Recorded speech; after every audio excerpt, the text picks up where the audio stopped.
Hi sir. Hi Vasu. ఎక్కడికి sir పొద్దునే వెళ్తున్నారు? ఈరోజు శ్రీరామనవమి కదా, గుడికి వెళ్తున్నాం. సార్ నా కోసం చిన్న పని చేసి పెడతారు? చెప్పు వాసు. మీరు వస్తూ నాకు ఒక గ్లాస్ పానకం తీసుకొస్తారా? తప్పకుండా వాసు. సార్ ఈయనండి సార్, సిగ్గు లేకుండా పానకం కూర్చున్నాడు చిన్నపిల్లలాగా. ఇందులో సిగ్గుపడేదే ఉంటుంది సార్. చిన్నప్పుడు శ్రీరామనవమి రోజు ఉదయాన్నే నిద్రలేచి తలస్నానం చేసి గుడికి వెళ్ళేవాళ్ళం సార్. భగవంతుడి మీద మాకు అవగాహన ఉండేది కాదు సార్.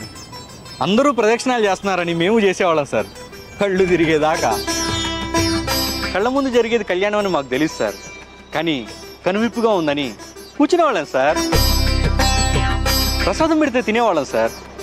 పానకం ఇస్తుంటే నా ఒక్క గ్లాస్ అన్నా ఒక్క గ్లాస్ అన్నా స్వామి ఒక్క గ్లాసు అని అడిగి మరీ తాగుతూ ఉంటే ఫీల్ ఎంత బాగుండేదో సార్. కానీ ఇప్పుడు జాబ్ హోల్డర్, గుడికి వెళ్దామంటే టైం కూడా ఉండట్లేదు సార్.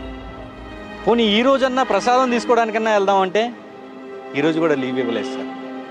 అందుకే సార్ మీరు ఒక్క గ్లాసు పానకం తీసుకొస్తే పానకం తీసుకొచ్చినట్టు ఉండదు సార్. సాక్షాత్ శ్రీరామచంద్రుడే నా దగ్గరకు వచ్చినట్టు అనిపిస్తుంది సార్. అలాంటి పానకాన్ని అడుక్కుని మరీ తాగిన తప్పేం సార్? జై శ్రీరామ్. జై శ్రీరామ్. జై శ్రీరామ్.